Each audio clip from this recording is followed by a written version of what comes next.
Mga mainstream media, hindi nila makikita ang ating aktibidad araw-araw. Yan ang totoo. Kaya magpasalamat tayo sa ating mga totoong vloggers lang dahil sa kanila na ipagkalat sa buong mundo ang ating mga adhikain.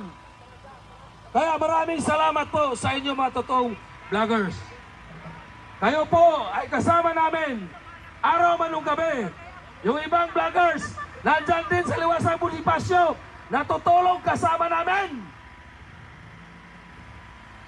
Sabi nila, bayad daw ang DRS. Bayad ba tayo? Kaya mabuhay ang DRS. Mabuhay ang DRS. Wala po kaming bayad ni pisong duling, singkong duling. Wala po kaming tinatanggap na bayad. Ginagawa po namin ito dahil sa malasakit namin sa bayan. Pagpalang umaga po sa ating lahat. Muli, ako si Rey Salarda. Intindihin nyo na po yung Tagalog ko at ako po isang Bisaya. Ngayon po ay pampitong araw na po natin sumisigaw ng katarungan sa harap ng Korte Suprema. Tandaan po natin, ipagdasal po natin na sana ngayong araw makamtan din natin ang katarungan para kay Tatay Digong. Unang araw sa paglilitis sa kaso ni Tatay Digong sa International Criminal Court. Ako po ay naniniwala na walang kasalanan ang ating dating presidente. Siya lang po ay pinag-interesan, ipadala sa ibang bansa dahil sa isyo sa pampolitika. Tama po ba mga kapatid? Hindi po tayo mapapagod. Sa ilalim ng init ng araw, tayo po'y sisigaw na sana Korte Suprema, ibigay na po ninyo ang desisyon para sa aming mahal na Pangulong PRRD. Ang petisyon para sa habeas corpus. Korte Suprema,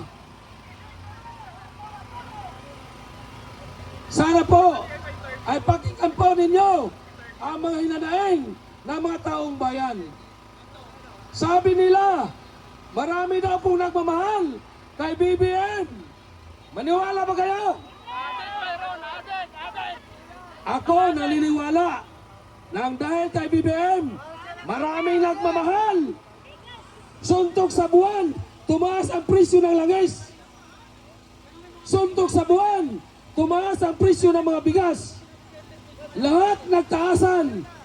Maraming nagmamahal lang dahil kay BBM.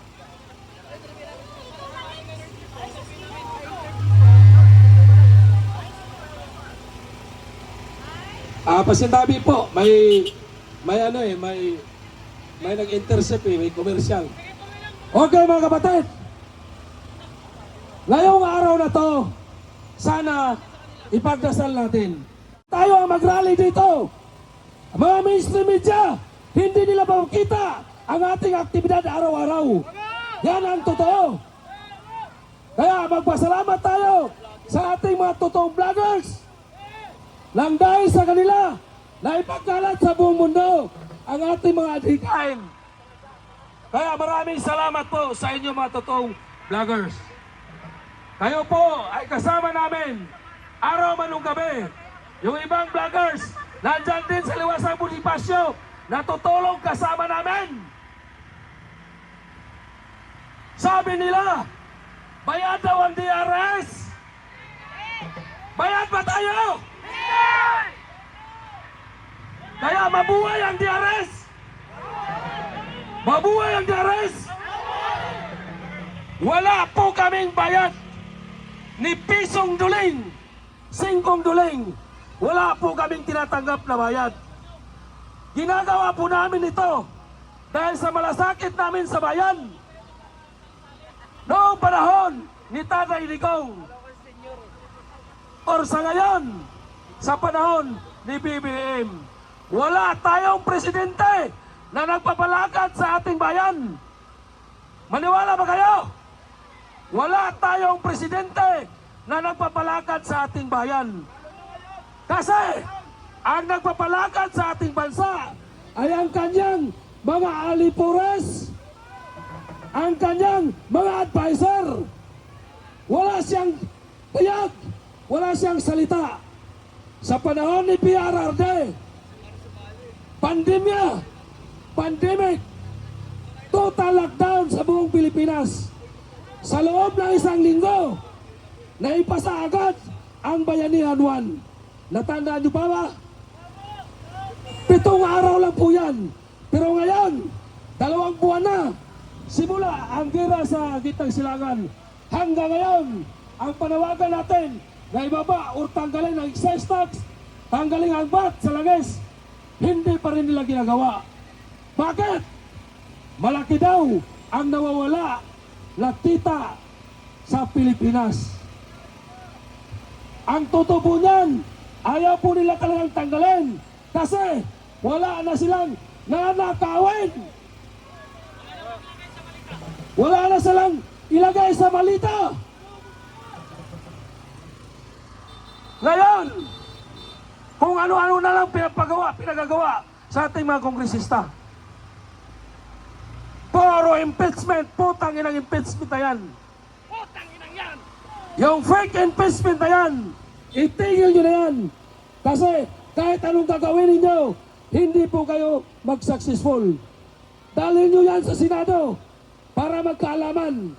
Kasi sigurado kami, pag nagarating sa Senado yan, hindi uusad ang impeachment ni Vice President Sara Duterte. Sigurado ako yan. Kaya maraming salamat sa ating mga kasama mula sa Maisog. Maraming salamat sa ating mga kasama mula sa Urban 4. Maraming salamat sa ating mga kapatid na vloggers. At lalong-lalo na sa ating mga kasamahan. DRS! Mabuhay DRS! Maraming salamat po sa inyo lahat. Isang mapagpalang araw po sa ating mga sir, mga kapulisan, sa mga namumuno po sa inyo, sa ating kataas-taasang hukuman. Magandang umaga po sa ating lahat. Narito po kami. Humaharap po sa inyo sa katotohanan. Unang-una po, sariling pasya po namin ito. Walang bayad, bagkos. Ito ay sariling gastos namin. Sa kadahilanan, nais namin iparating ang aming pagsuporta sa aming Tatay Digong. Kami po ay nanggagaling pa sa Rizal, grupo ng magsasaka. At isa rin kaming grupo ng mga relihiyon. Sana po sa ating kataas-taasang hukuman ay pakinggan nyo naman po kami at bigyan pagkakataon ang sasunod pang mga araw.